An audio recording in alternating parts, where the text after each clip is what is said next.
말씀 앞에서 주의 말씀 앞에서 당신은 참된 예배자 그토록 찾으시던 하나님의 기쁨 이 세상을 향한 거룩한 생명빛 되어 이 세상을 위한 구원의 소망 되어 영원한 하나님의 나라 함께 세워가리. 다시 한번 찬양했습니다. 주의 말씀 앞에서 주의 말씀 앞에서 당신은 참된 예배자 그토록 찾으시던 하나님의 기쁨. 주의 말씀 앞에서 당신은 주의 말씀 앞에서 당신은 참된 예배자 그토록 찾으시던 하나님의 기쁨. 이 세상을 향한 거룩한 생명빛 되어 이 세상을 위한 이 세상을 위한 구원의 소망 되어 영원한 하나님의 나라 함께 세워가. 이 세상을 향한 거룩한 생명이 되어 이 세상을 향한 거룩한 생명빛 되어 이 세상을 위한 구원의 소망 되어 영원한 하나님의 나라 함께 세워가리.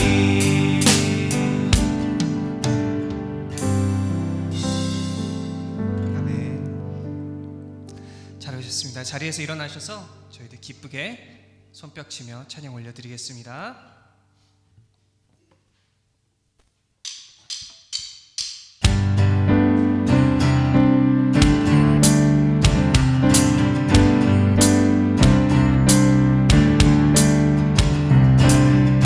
주의 이름 높이며 주를 찬양하나이다. 나를 구하러 오신 주를 기뻐하나이다. 하늘 영광 버리고 이 땅 위에 십자가를 지시고 죄 사했네. 무덤에서 일어나 하늘로 올리셨네. 주의 이름 높이. 다시 한번 주의 이름 높이며 주의 이름 높이며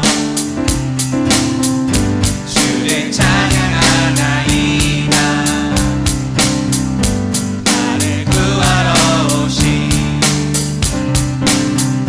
주를 기뻐하나이다. 하늘 영광 버리고 이 땅 위에 십자가를 지시고 죄 사했네. 무덤에서 일어나 하늘로 올리셨네.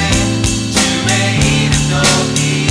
하늘 영광 하늘 영광 버리고 이 땅 위에 십자가를 지시고 죄 사했네.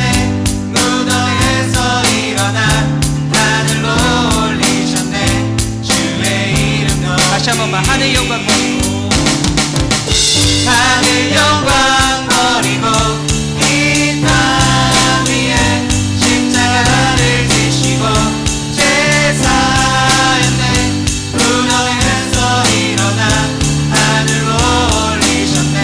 주의 이름 높이. 주의 이름 높이리. 주의 이름 높이. 한 번 더 주의 이름 높이리. 주의 이름 높이.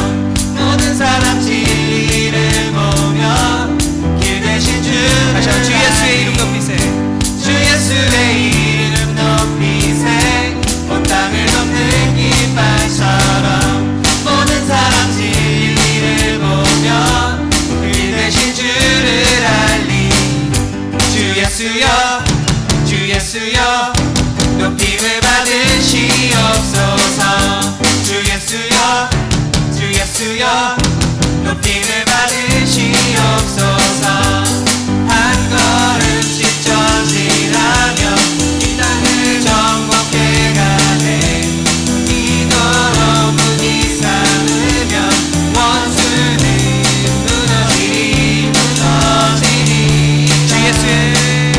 주 예수의 이름 높이세 온 땅을 덮는 깃발처럼 모든 사람 진리를 보며 길 대신 주를 알리 주 예수의 이름 높이세 온 땅을 덮는 깃발처럼 모든 사람 진리를 보며 길 대신 주를 알리 주 예수여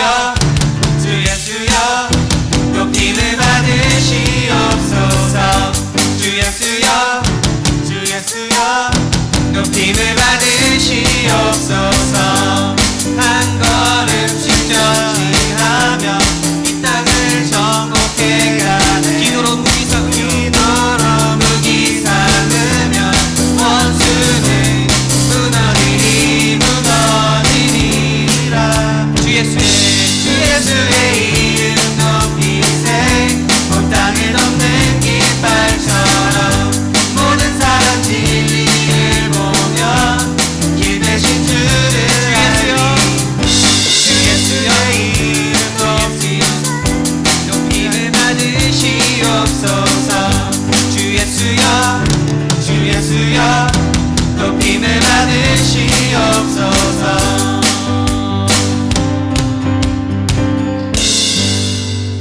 네. 자리에 앉아주시고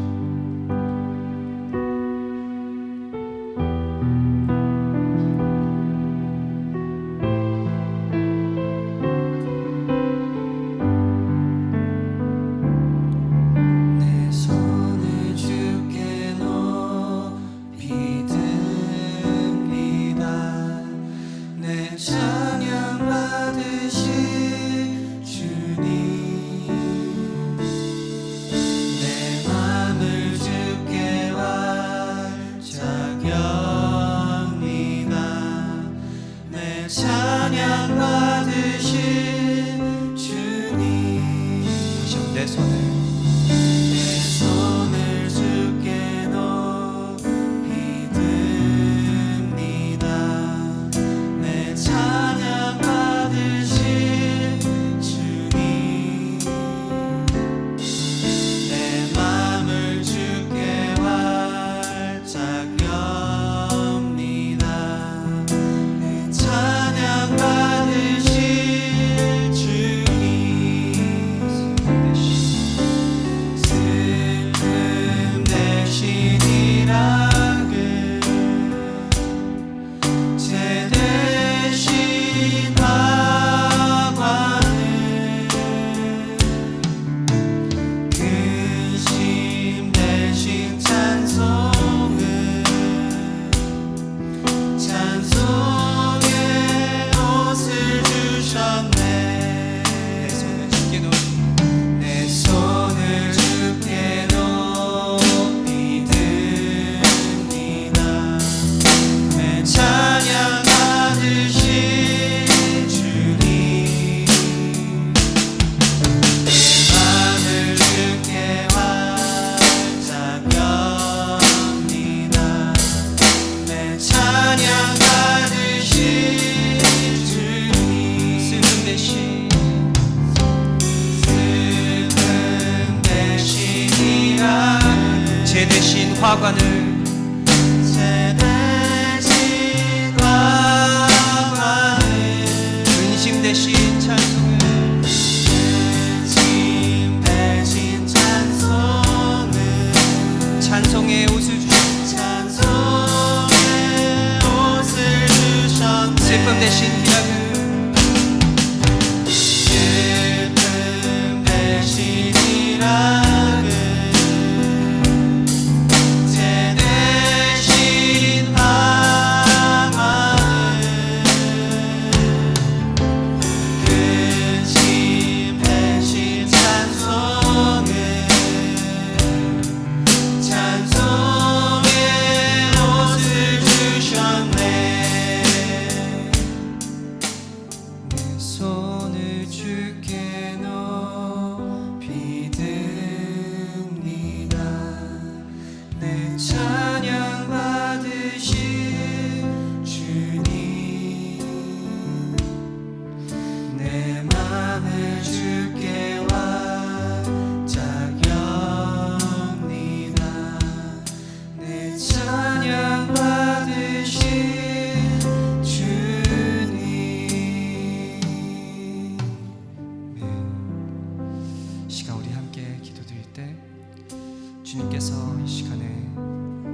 받으시기 원합니다.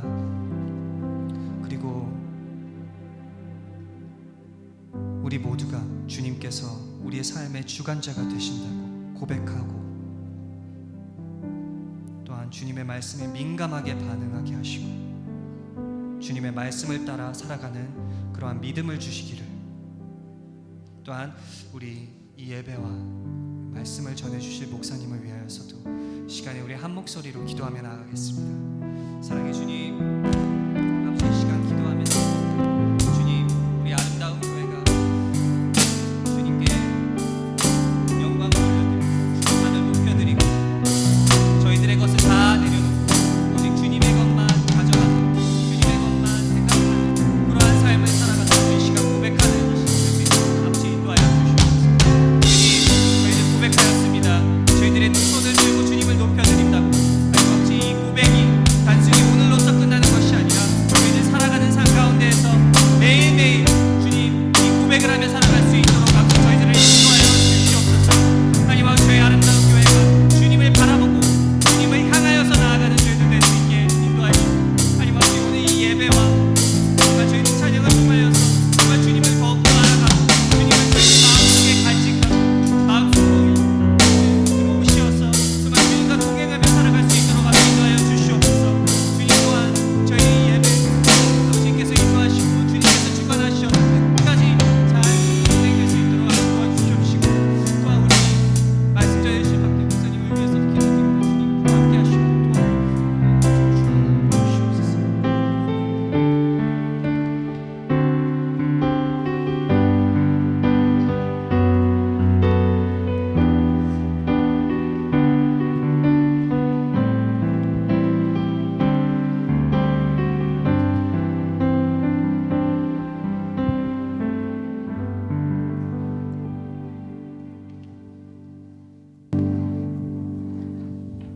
사랑의 하나님, 지금도 살아계셔서 저희와 함께 하시는 우리의 아버지 하나님, 지난 한 주 동안도 불꽃과 같은 눈동자로 저희들을 지켜주셔서 감사드립니다.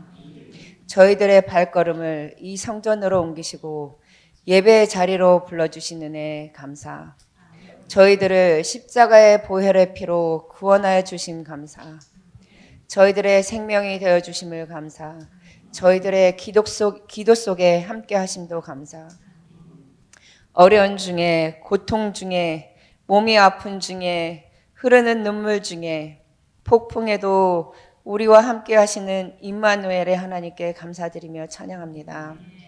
아버지 하나님, 저희들 알고 지은 죄, 모르고 지은 죄들, 눈으로, 입으로, 생각으로 지은 모든 죄악들, 나의 것이 너무 소중하여 내 것을 지키기 위해 더 나은 것들을 움켜 지으려 아등바등 살으며 우리들의 삶에 주님을 온전히 섬기지 못하고 살았습니다.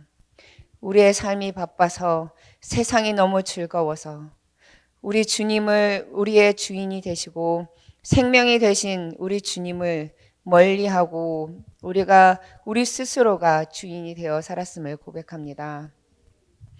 아버지 하나님, 기억하지 못하는 죄 생각나게 하시고 회개하게 하시며 저희들의 이 많은 죄악들 주 예수 그리스도의 보혈로 사하여 주시고 눈보다 희게 정결케 되어 이 예배에 합당한 자들이 되게 하여 주옵소서.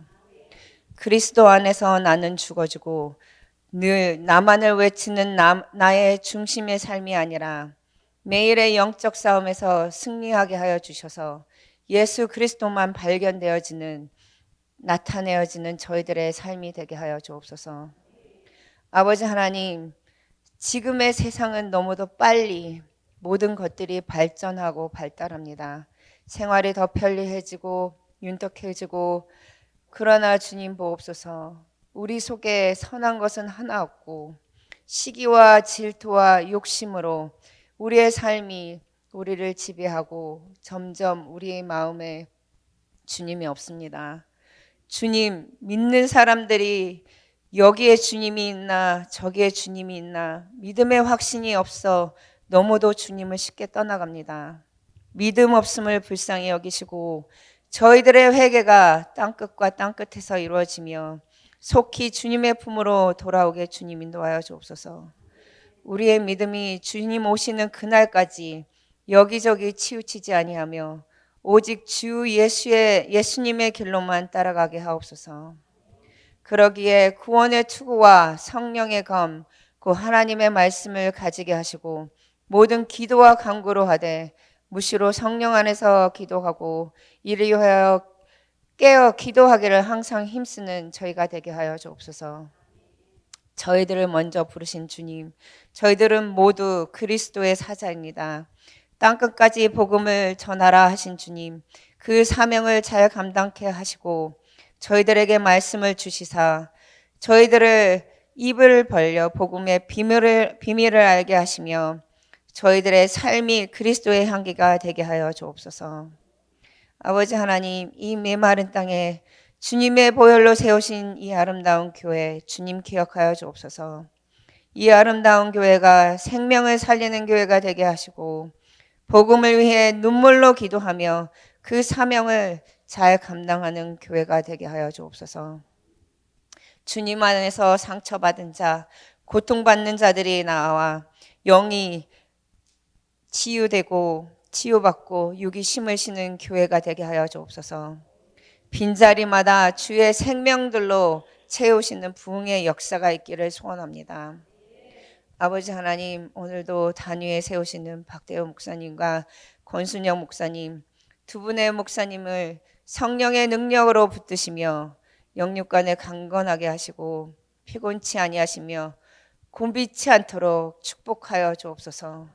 전하시는 말씀 위에 성령의 능력으로 전하시는 분이나 말씀을 받는 저희들이나 한 말씀으로 받게 하옵소서. 목사님을 보필하는 박사모님과 권사모님 건강을 지키시고 그 사명 잘 감당하게 하시며 각 목사님 가정마다 주님의 은혜가 함께 하시길 기도합니다. 각 기관마다 축복하시고 보이지 않는 곳에서 수고하시는 모든 손길들 주님은 아십니다. 그분들을 축복하시며 주님으로 인해 수고할 때 더 기쁨을 체험하는 저희들이 되게 주님 축복하여 주옵소서. 아버지 하나님, 저희 교회에서 자라나는 어린 생명들, 이 아이들을 영적으로 올바르게 잘 성정하도록 가정에서나 교회에서나 그 사명 잘 감당하게 하시고 어려서부터 주님을 알고 구원의 확신을 갖고 살아가는 아이들로 자라나게 주님 축복하여 주옵소서.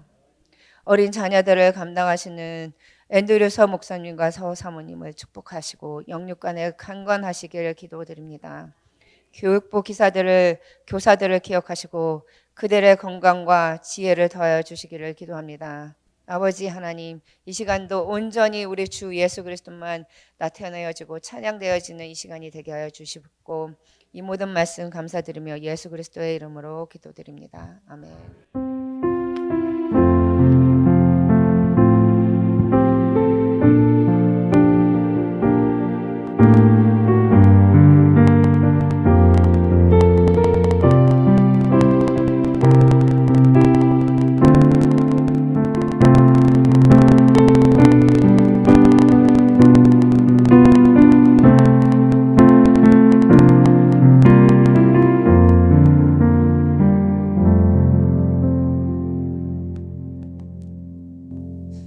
오늘 하나님 우리에게 주시는 말씀은 누가복음 7장 36절로 40절 말씀입니다. 누가복음 7장 36절부터 40절까지 말씀 한 절씩 교독하고 마지막 절을 다 같이 읽겠습니다. 한 바리새인이 예수께 자기와 함께 잡수시기를 청하니 이에 바리새인의 집에 들어가 앉으셨을 때에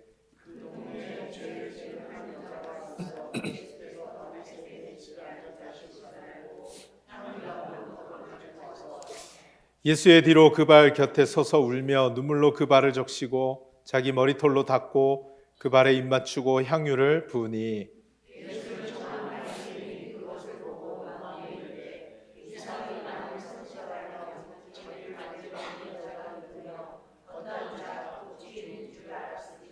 다 같이 예수께서 대답하여 이르시되 시몬아 내가 내게 이를 말이 있다 하시니 그가 이르되 선생님 말씀하소서. 아멘. 할렐루야. 네, 반갑습니다. 자, 오늘 말씀을 통해서 우리가 은혜에 대한 말씀을 함께 나누기를 원하는데요. 여러분, 은혜, grace 이 단어를 보시거나 들으면 어떤 생각이 드세요? 은혜. 교회에서 많이 사용하는 단어잖아요.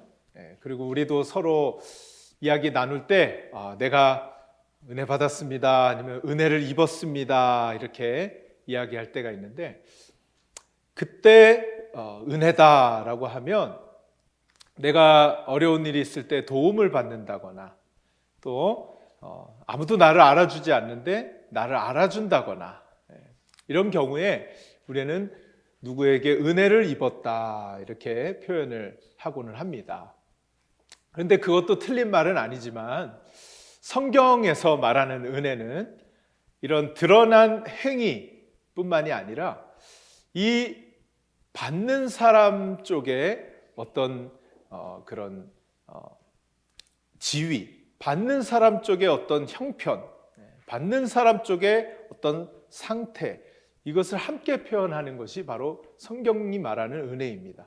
이게 무슨 말이냐면요, 다시 말해 성경에서 말하는 은혜는 받는 쪽이 받을 자격이 도무지 없음에도, 이게 중요합니다. 받는 쪽에서 받을 자격이 도무지 없음에도 무언가를 받게 되는 것. 세상에서의 은혜는 자격이 있기 때문에 받아도 은혜를 입었다 얘기할 수 있죠. 성경은 이 받는 쪽에 사람의 이 상태, 이것도 포함을 시킨다는 것입니다. 그래서 함께 얘기해야 되는 거예요. 그래서 받는 쪽이 받을 자격이 없음에도 무언가를 받게 되는 것, 이것을 쉽게 비유로 이야기한 토니 캠폴로의 회복이라는 책에서 한 비유를 들고 있습니다. 길을 가는데 속도 위반을 했어요. 경찰한테 잡힌 거예요. 경찰이 가차없이 그냥 티켓을 끊어서 줬습니다. 이것을 뭐라 그래요? 정의라고 하죠. 그런데 경찰이 오늘 내가 봐주겠다고 하고 그냥 보낸 거예요. 그러면 이것을 자비라고 한다는 거예요. 그런데 이 경찰이 갑자기 경찰차에서 뭘 꺼내오더니 줬는데 보니까 크리스피 크림 도넛이에요. 얼마나 맛있어요. 그 도넛을 주면서 가라는 거예요. 이것을 은혜라고 한다. 이 사람은 지금 받을 자격이 있는 사람이 없는 거예요. 티켓이나 받아서 가면, 그것도 적당히 받아서 가면 그것도 다행인 건데, 오히려 이것에 대해서 넘어갈 줄 뿐만 아니라 자격이 없는 사람임에도 불구하고 그 사람에게 도넛까지 하나 줘서 보낸다. 이것이 바로 성경이 말하는 은혜라는 것입니다. 여러분, 그래서요, 성경에서 말하는 은혜는 참 비상식적이에요. 이해할 수가 없어요. 놀라운 은혜예요. 왜 그러냐면요, 받는 사람 쪽에서 받을 자격이 없는데도 받기 때문에 그렇죠. 여러분, 오늘 이 은혜를 깨달았던 한 여인의 이야기를 우리는 함께 살펴보기를 원합니다. 그 이야기를 통해서 은혜에 대한 이야기를 나눠보기를 원해요. 여러분, 예수님이 한 바리새인의 집에 초대를 받아서 들어가시게 됩니다. 그런데 갑자기 이 바리새인의 집에 문이 쾅 하고 열리더니 한 여인이 들어왔는데, 그 여인은 온 동네 사람들이 다 아는 죄를 지었던 여자예요. 자, 이 여인이 갑자기 들어와서 초대도 받지 않았는데 들어오더니 예수님의 뒤에 갑자기 예수님의 발치에 무릎을 꿇더니 막 울기 시작하는 거예요. 얼마나 울었는지 예수님의 발이 적셔질 정도로 울었다, 그렇게 기록이 되어 있습니다. 그리고는 머리털로 예수님의 발을 닦고 가슴에서, 품에서 향유 옥합을 하나 꺼내는 거예요. 그래서 이 향유 옥합을 깨트려서 예수님의 발에 그 기름을 부어드립니다. 근데 여러분, 흔히 향유 옥합을 깨트렸다 이렇게 많이 표현을 보셨을 거예요. 근데 여러분, 이 옥합이 깨지면 어떻게 되겠어요? 오일이 바닥에 다 퍼져 나가 버리죠. 그러니까 정확하게는 당시에 이 향유는 향기가 나는 그런 기름이었습니다. 그래서 아주 밀봉을 철저하게 해야 되는 그런 거였어요. 그래서 옥합이라는 데 넣고 아주 강하게 봉인을 했던 것으로 보입니다. 그래서 깨트렸다라는 말은 이 봉인을 해제했다라는 것으로 봐야지 더 정확해요. 그래서 이 봉인을 해제하고 예수님의 발에 그것을 부어드린 거예요. 자, 그때 여러분 오늘 우리가 본문의 말씀에 읽었듯이 그 행동을 보고 예수님을 초대했던 바리새인이 속으로 생각한 것이 있었어요. 그것이 무엇이냐? 이 사람이 누구예요? 예수님이 선지자라면 이 여자가 누구이고 이 여자가 어떤 죄를 지었는지 알 것이다 라고 속으로 생각했어요. 근데 마음속으로 생각하는 것조차도 다 읽으실 수 있는 예수님께서 그 생각하시는 것을 아시고 비유의 말씀을 한 가지 들려주십니다. 그것이 이 오늘 말씀 우리가 읽은 이후에 나오는 말씀인데 이 본문이 너무 길어질까 봐 다 읽지 못했어요. 자, 그 이후에 나오는 비유가 빚진 사람 둘이 등장하고 있어요. 예수님께서 말씀하시길 빚진 사람 둘이 있는데 한 사람은 500데나리온의 빚을 졌습니다. 그리고 또 한 사람은 50데나리온의 빚을 졌던 사람이었어요. 자, 이 두 사람이 둘 다 이 빚을 갚을 능력이 없다라고 하시면서 이 돈을 빌려준 사람이 둘 다 그냥 탕감해 줬다. 그렇게 말씀하시다가 그렇다면 이 빚을 빌려준 사람을 누가 더 사랑하겠냐나 이 질문을 하세요. 여러분 한번 이 질문을 받았다고 생각하시고 500데나리온의 빚을 진 사람과 50데나리온의 빚을 진 사람 중에 누가 더 은혜를 더 느끼고 내가 용서받았다라고 생각을 할까요? 누구예요? 500이죠. 이건 뭐 너무 당연한 얘기 아니겠어요? 그래서 이 바리새인도 자신 있게 500데나리온의 빚진 사람이 더 더 은혜를 느끼지 않겠습니까? 그렇게 말을 했습니다. 그때 예수님이 이 대답을 들으시고 그런데 너는 나에게 내가 왔는데 발 씻을 물도 주지 않았다라는 거예요. 근데 여인은 눈물로 내 발을 씻기고 머리털로 닦아줬다는 것입니다. 그리고 너는 내가 왔는데 입 맞추지 않았는데 이 여인은 내 발에 끊임없이 입을 맞추었다는 거예요. 그리고 너는 내 머리에 기름을 붓지 않았는데 그 여인은 향유 옥합을 꺼내서 내 발에 기름을 부어줬다. 그렇게 말씀하시면서 결론을 내리시는데 결론은 그것입니다.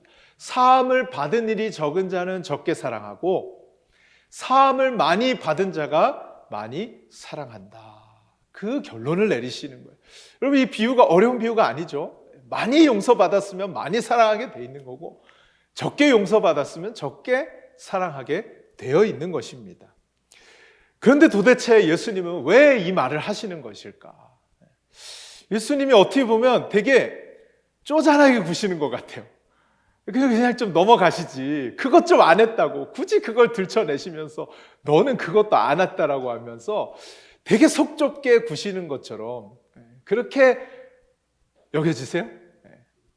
예수님이 이렇게 이 비유를 드시면서 지금 이야기해주고자 하시는 것이 있는 거죠. 자, 그렇다면 무엇을 얘기하고 싶으신 것인가? 오늘 말씀에서 먼저 생각해 보아야 할 것은요, 은혜가 은혜되게 하라는 거예요. 예수님이 이 비유로 지금 우리에게 오늘 알려주고 싶으신 것이 오늘 말씀의 제목이 그런 것처럼 은혜가 은혜되게 하라는 것입니다. 여러분 질문 하나 드려볼게요. 바리새인과 지금 죄 지은 여인에 대해서 비유로 말씀을 하고 계시잖아요. 500데나리온 빚진 자는 바로 죄 지은 여인에 대한 말씀이셨고 50데나리온 빚진 자는 바로 예수님을 초대한 이 바리새인에 대해서 지금 말씀을 하신 거거든요. 그러면 바리새인이나 죄 지은 여인에게 하나님께서 이 탕감해 주신 그 은혜에 차이가 있었을까 하는 것이에요. 차이가 있었을까? 바리새인은 하나님의 말씀도 잘 지키고 선한 행위도 많이 했으니까 은혜가 더 크고 이 여인은 죄 지은 여인이니까 하나님이 은혜를 덜 주시고 그런 거겠냐라는 거예요. 그게 아니라는 거죠. 하나님이 이 두 사람에게 주신 은혜는 동일하다는 거예요. 너무 크신 은혜. 너무 크신 은혜.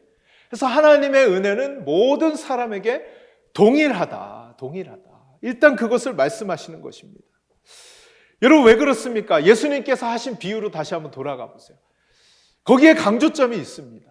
500데나리온 빚진 자나 50데나리온 빚진 자나 예수님께서 공통점을 한 가지 말씀하시는데 그것은 둘 다 갚을 것이 없다라는 것이에요. 이게 예수님의 강조점입니다. 500데나리온이든 50데나리온이든 두 사람 다 이것을 갚을 능력이, 그런 자격이 없는 사람이라는 사실이에요. 이것은 하나님 앞에서 우리가 치러야 할 대가입니다. 우리가 하나님 앞에서 갚아야 할 것이에요. 그런데 어떤 인간도 그것을 하나님 앞에 갚을 능력이 없다라는 것을 이 비유를 통해서 말씀하시는 거예요. 특별히 여러분, 우리의 죄의 문제에 대해서 우리가 어떤 것으로 그 죄의 문제를 해결할 수 있을까요? 여러분이 억만장자여서 그 죄의 문제를 해결할 수 있을까요? 여러분이 지식을 많이 가졌다 해서 해결할 수 있을까요? 여러분이 아무리 선한 행위를 한다고 해서 그것을 갚을 수 있을까요? 우리가 가진 그 어떤 것으로도 우리는 그것을 갚을 능력이 없다. 그것을 비유를 통해 알려주고 계시는 것입니다. 그런데 하나님께서 친히 우리로서는 도저히 갚을 수 없는, 우리로서는 갚을 능력이 없는데 그것을 대신해서 하나님께서 갚아주십니다. 그것이 뭡니까? 바로 십자가입니다.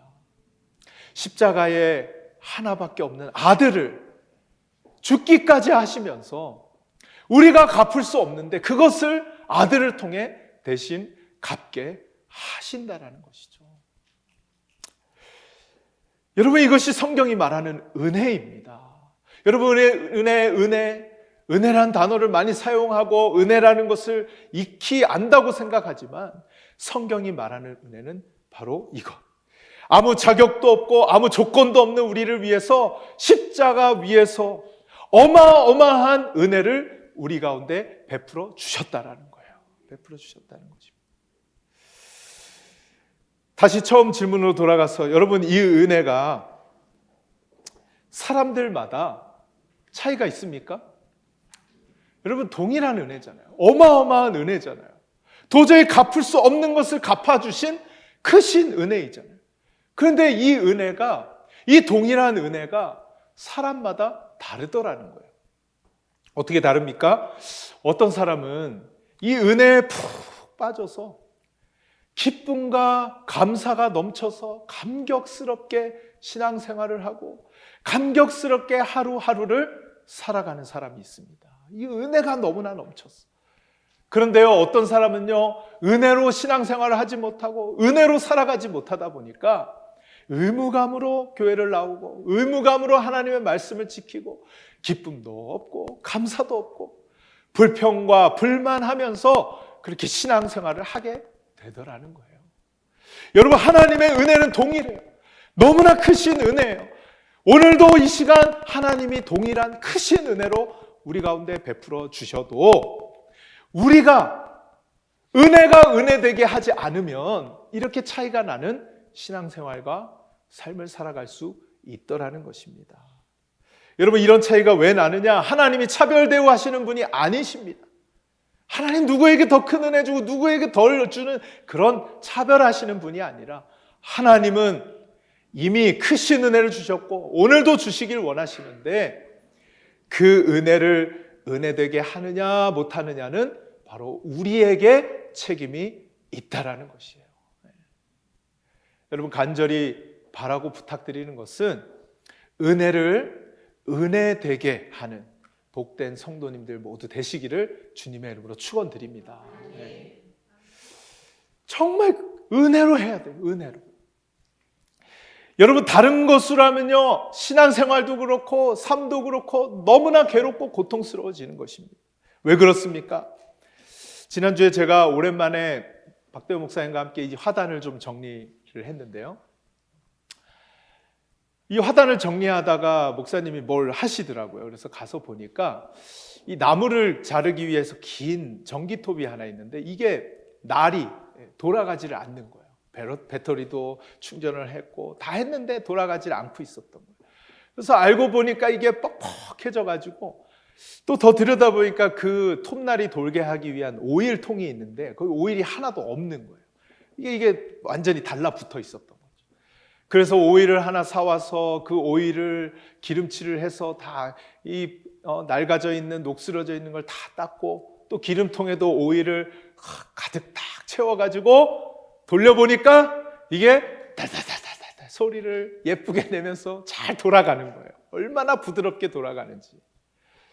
근데 여러분, 만약에 오일이 없는 채로 그대로 이 기계를 돌아가게 해서 사용을 했다면 이 기계가 어떻게 됐을까요? 톱날은 점점 더 안 돌아갔을 뿐만 아니라 모터는 완전히 다 타버렸겠죠. 열받아가지고. 열받아서. 왜 웃으세요? 여러분, 이 기계는 영영이 이제 못 쓸 수도 있게 되는 거예요. 은혜가 마치 이와 같습니다. 은혜는요, 신앙생활의 윤활유입니다. 신앙생활의 윤활유예요. 따라서 은혜가 메마르면 우리의 심령은 타들어갈 거예요. 메말라가는 거예요. 아파지는 거예요. 고통스러워지는 거예요. 신앙생활에서 오는 기쁨과 감사는 잊어버리게 되는 거죠. 점점 더 내 마음은 강팍해지고, 그래서 기끼야 어떤 모습이 되느냐? 좀 강한 표현인지 모르겠지만 괴물 같은 종교인이 될 수 있다라는 거예요. 괴물 같은 종교인. 아무리 교회를 다녀도요, 이 은혜가 메말라 버리면 괴물 같은 종교인이 된다. 여러분, 은혜를 은혜되게 하면서 살아가는 것이 너무나도 중요한 이유가 여기에 있습니다. 여러분, 간곡히 부탁드리는 것은 은혜가 은혜되어서 여러분 가운데 은혜를 누리며 신앙생활하고 은혜를 누리며 여러분의 삶을 살아가는 복된 인생들 되실 수 있기를 주님의 이름으로 축원드립니다. 자, 그렇다면 은혜를 은혜로 누리지 못하게 하는 세 가지 요인을 이 바리새인, 오늘 예수님을 초대했던 이 바리새인과 거기에 모여 있었던 바리새인들을 통해 배울 수 있게 됩니다. 첫 번째는요, 우월의식 때문에 그렇습니다. 우월의식이 뭐예요? 내가 더 낫다라는 거예요. I am better than you. 내가 더 낫다.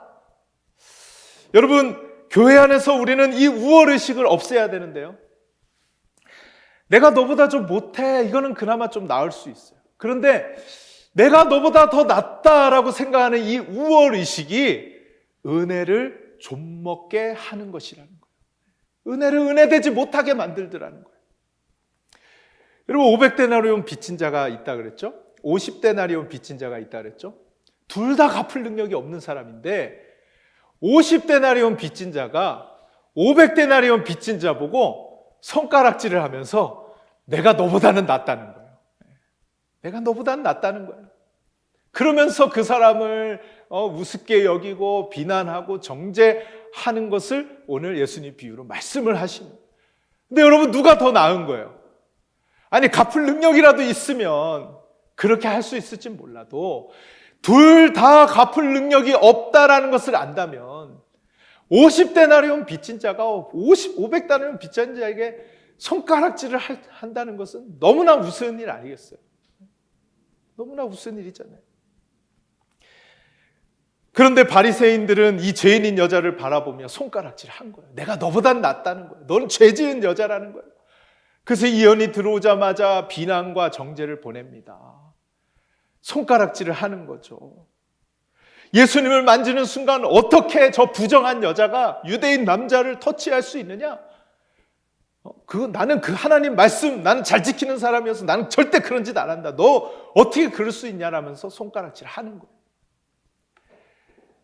그리고요, 이와 비슷한 장면이 또 다른 성경에서 마태, 마가, 누가, 요한에서 총 4번의 향유를 붓는 이야기가 나오는데 오늘 이 여인의 이야기는 다른 여인입니다. 막달라 마리아가 예수님에게 가서 예수님의 장례를 준비하는 걸로 예수님은 칭찬을 해주셨는데 예수님의 머리에 향유를 부을 때 바리새인들이 이 막달라 마리아를 대해서 손가락질하면 뭐라고 얘기를 했냐면 저 아까운 것을 차라리 가난한 자들을 위해서 사용하면 더 좋으련만, 그렇게 하면서 손가락질했어요. 왜 그랬냐면 이들은 누구보다 이 선한 일에 앞장선다고 생각했던 사람들이에요.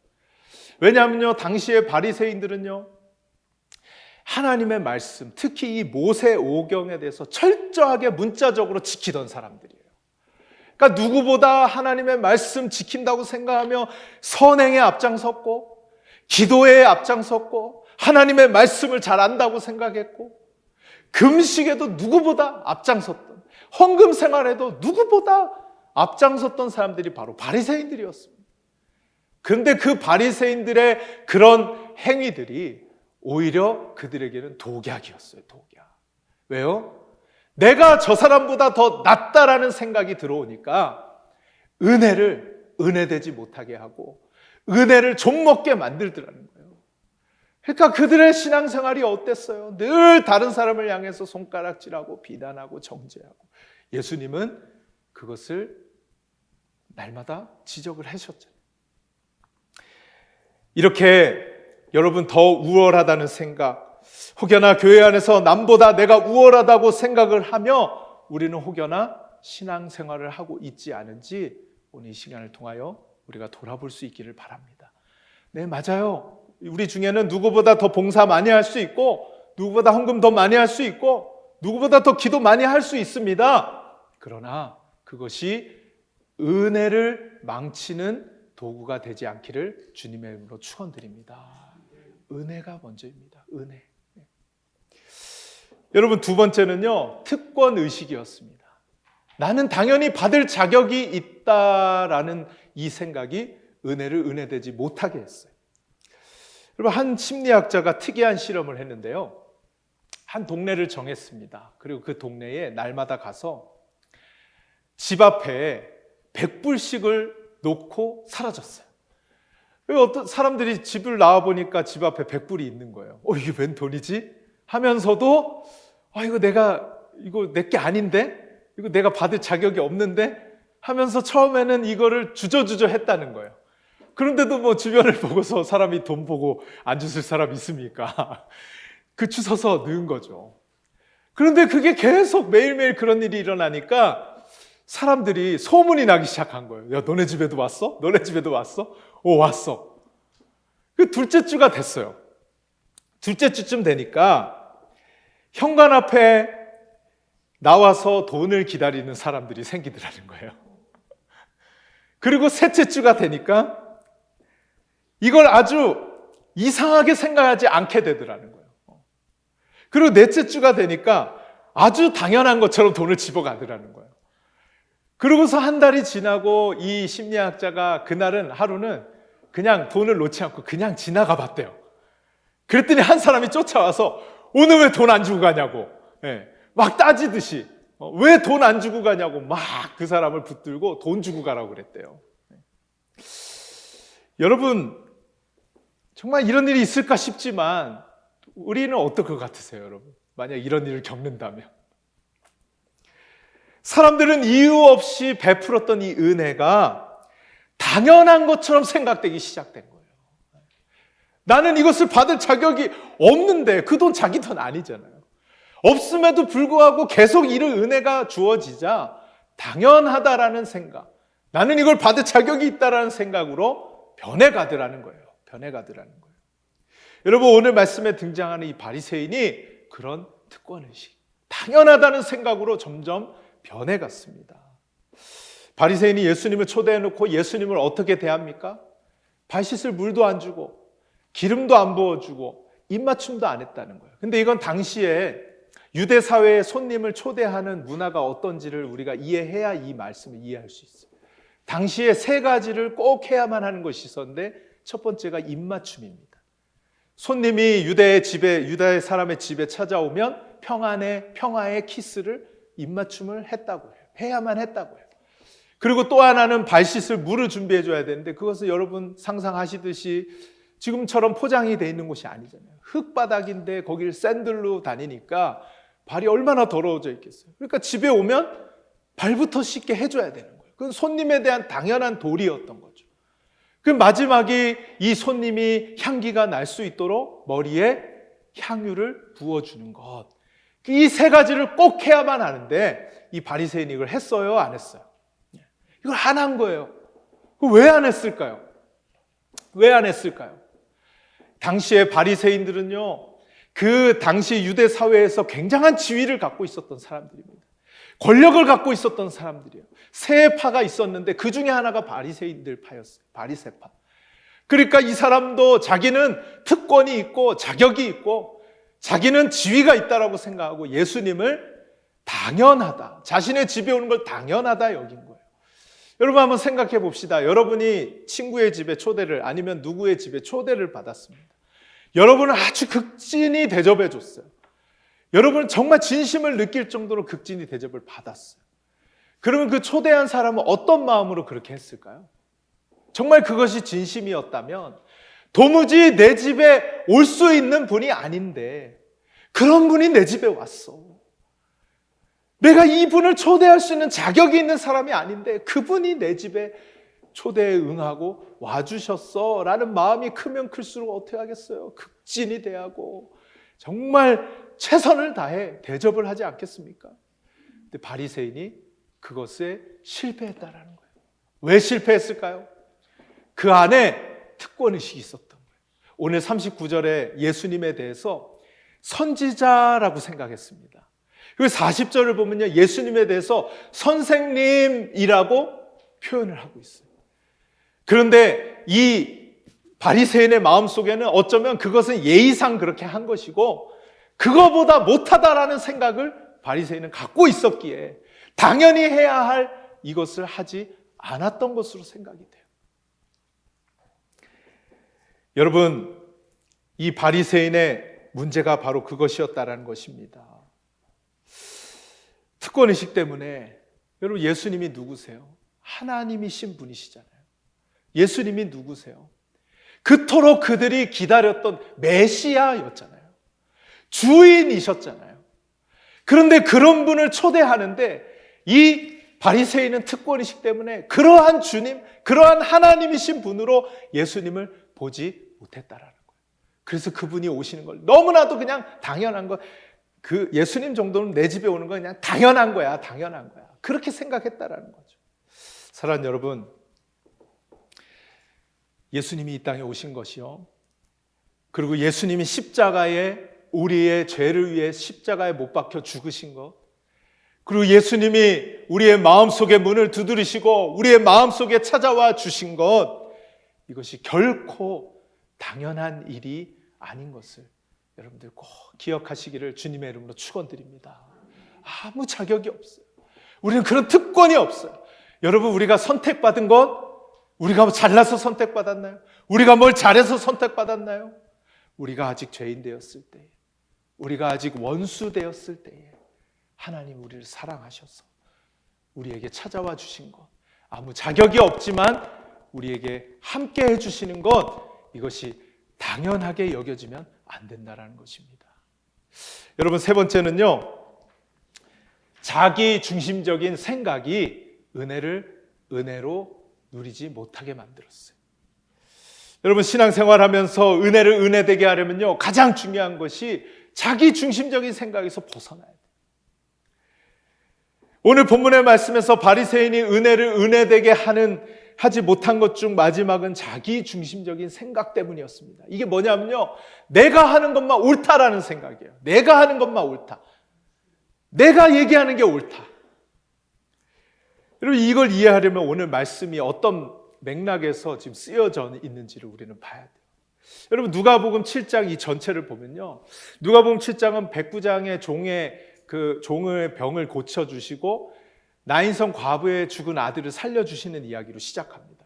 그리고 그 이야기가 끝나고 세례 요한에 대한 이야기를 예수님이 하세요. 갑자기 세례 요한의 얘기를 하시는 거예요. 그러면서 많은 백성들이 이 세례 요한에게 세례를 받았는데 바리새인과 율법 교사만큼은 세례 요한에게 세례를 받지 않으므로 하나님의 뜻을 저버렸다 말씀을 하세요. 그러면서 그 다음에 하시는 말씀이 오늘 말씀 33절과 34절의 말씀인데요, 우리 성경 펴고 계시는 분들 같이 한번 읽도록 하겠습니다. 시작. 세례 요한이 와서 떡도 먹지 아니하며 포도주도 마시지 아니하며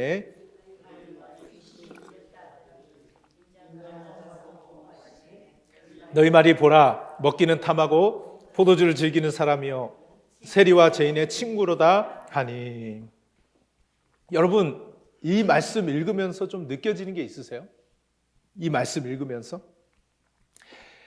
지금 예수님이 말씀하시기를 세례 요한에게 바리새인들이 세례를 받지 않았는데 이유가 뭐냐?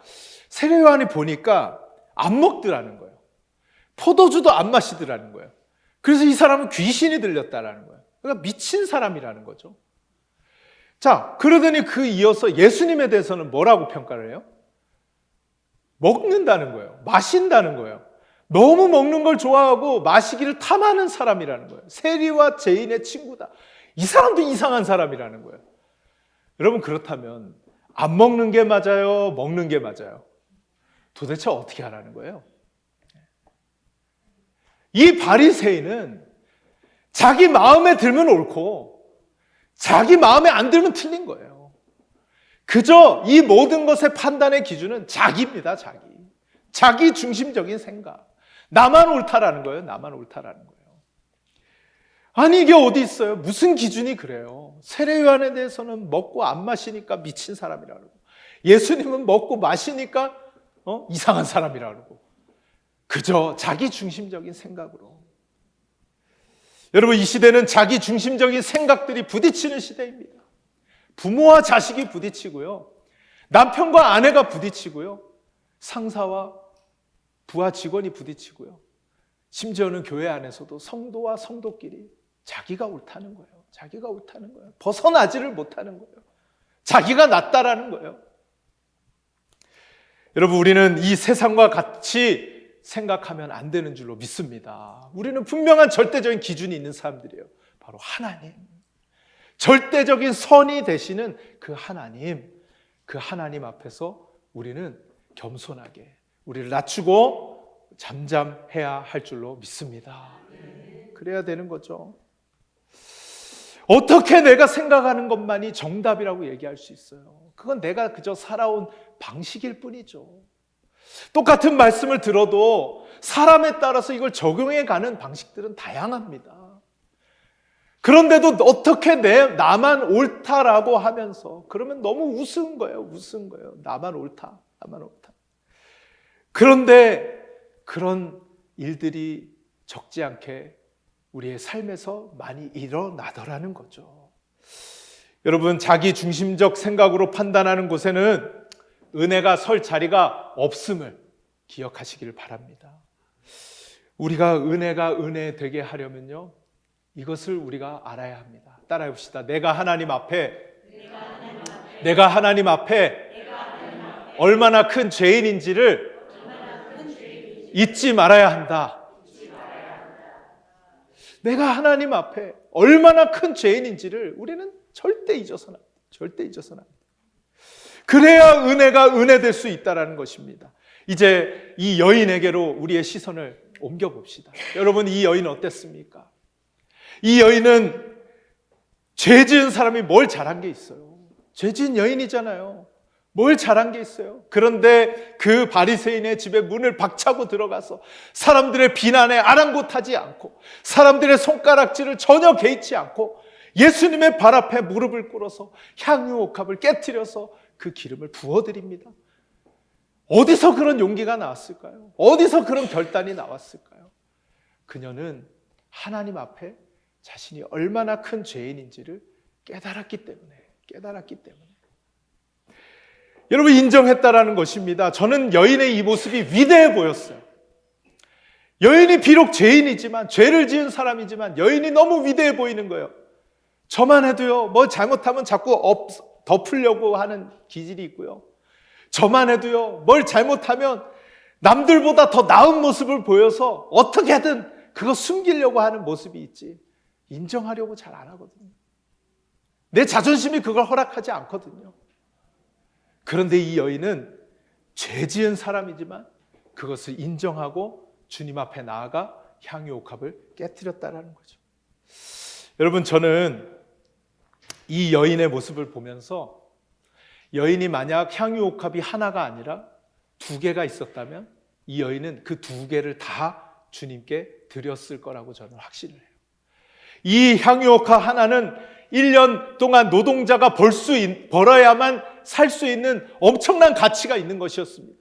그러나 그 여인이 5개의 향유옥합이 있었다면 주님께 이 5개의 향유옥합을 저는 다 드렸을 거라고 생각을 해요.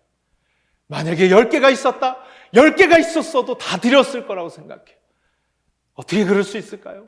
내가 하나님 앞에 얼마나 큰 죄인인지를 알기 때문에, 갚을 능력이 없는다는 것을 알기 때문에, 십자가의 은혜가 얼마나 크다라는 것을 깨달았기 때문에 그녀는 그렇게 할 수 있었다라는 것입니다. 여러분, 우리가 이런 것들 머리로는 잘 알죠. 하나님 은혜 중요하다는 걸 압니다. 내가 죄인이라는 것도 많이 고백합니다. 기도 때마다 합니다.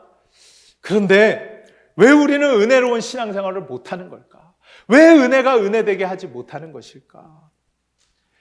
정말 주님을 만나지 못해서 그럴 수도 있겠다. 정말 하나님 앞에 내가 서 있지 않기 때문에 내가 죄인인 것을 깨닫지 못하는 것일 수 있겠다. 여러분, 정말 하나님 앞에 서면요, 우리가 얼마나 더럽고 추악한 죄인이라는 것을 깨닫지 않을 수가 없게 되는 것이죠. 제가 어제도 청년들과 함께 이 북클럽을 모이는데요, 어제 유독 청년들 중에 하얀색 옷을 입고 온 4명의 사람이 있었습니다. 저를 포함해서. 근데 그 하얀색 옷을 입고 있는데 다 하얗다고 생각하고 입고 나왔을 거예요. 그런데 유독 한 청년의 옷이 약간 누런 거예요. 왜 그런가 봤더니 그 누런 옷을 입고 있는 바로 옆에 친구가 새 옷을 입고 왔어요. 글쎄. 그러니까 이 옷이 얼마나 하얀지 그러니까 옆에 앉아있던 그 친구는 하얀색 옷이라고 생각하겠지만 그렇게 누렇게 보일 수가 없는 거예요. 여러분, 혼자 있을 때는 그것이 하얗다라고 생각했겠죠. 내가 좀 나은 그리스도인인 것처럼 생각이 됐겠죠. 나는 문제가 없는 것처럼 생각이 됐겠죠. 그런데 여러분, 하나님 앞에 서면, 주님 앞에 서면, 십자가 앞에 서면 내가 얼마나 더럽고 추악한지를 깨달을래야 깨달지 않을 수가 없는 그런 일이 벌어진다라는 것입니다. 여러분, 하나님 앞에 얼마나 서고 계세요? 십자가 앞에 얼마나 서고 계세요? 정말 여러분 떳떳하세요? 갚을 능력이 있으세요? 없다라는 것이죠. 여러분, 그 은혜를 은혜되게 하며 살아갈 수 있는 저와 여러분 될 수 있기를 간절히 소원합니다. 그러려면 내가 하나님 앞에 날마다 서서 얼마나 큰 죄인인지를 깨달으며 살아가야 하는 것이죠. 찰스 스퍼전 목사님이 이런 말씀을 했습니다. 경건한 사람일수록 자신의 불경건함에 대해서 더 애통해야 한다. 여러분, 신앙생활이 시간이 흐르면 흐를수록 내가 뭘 더 잘했고, 내가 주님 앞에 이런 걸 했고, 이런 것들을 더 자랑하는 인생이 아니라 오히려 하나님 앞에서 내 죄가 얼마나 큰지를 애통해하며 더 낮아진 심령으로 그렇게 신앙생활 해나갈 수 있는 저와 여러분 될 수 있기를 간절히 바랍니다. 그래서 저는 우리 아름다운 교회가요, 모든 성도님들이 은혜로운 신앙생활 했으면 좋겠어요. 늘 이곳에서 웃음이 넘치고 감사가 넘치고 기쁨이 넘치고, 이곳에서 어느 누구도 주장하는 자세가 아니라 왜 이렇게 안 했어, 왜 저렇게 안 했어가 아니라 서로가 서로를 존중해 주면서 세워주면서 그리스도 안에서 함께 서로의 부족함을 고백하며 세워져 가는 아름다운 그런 공동체가 될 수 있기를 간절히 소원합니다.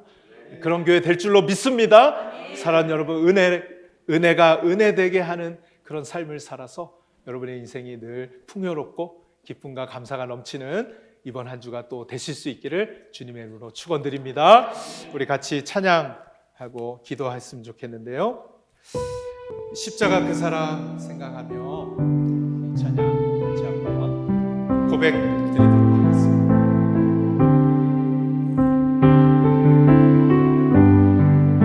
십자가 그 사랑, 십자가 그 사랑, 멀리 떠나서 무너진 나의 삶 속에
우리가 기도할까요? 주님이 우리에게 십자가에서 그 놀라운 은혜를 베풀어 주셨건만 저희는 늘 남보다 나를 더 낮게 여기며 그 은혜를 당연한 것으로 생각하면서 나 중심적으로 생각하며 내가 옳다라는 생각만 하며 그렇게 가정에서, 세상에서, 교회에서 은혜가 은혜되지 못한 채 그렇게 살아왔던 제 모습이었습니다.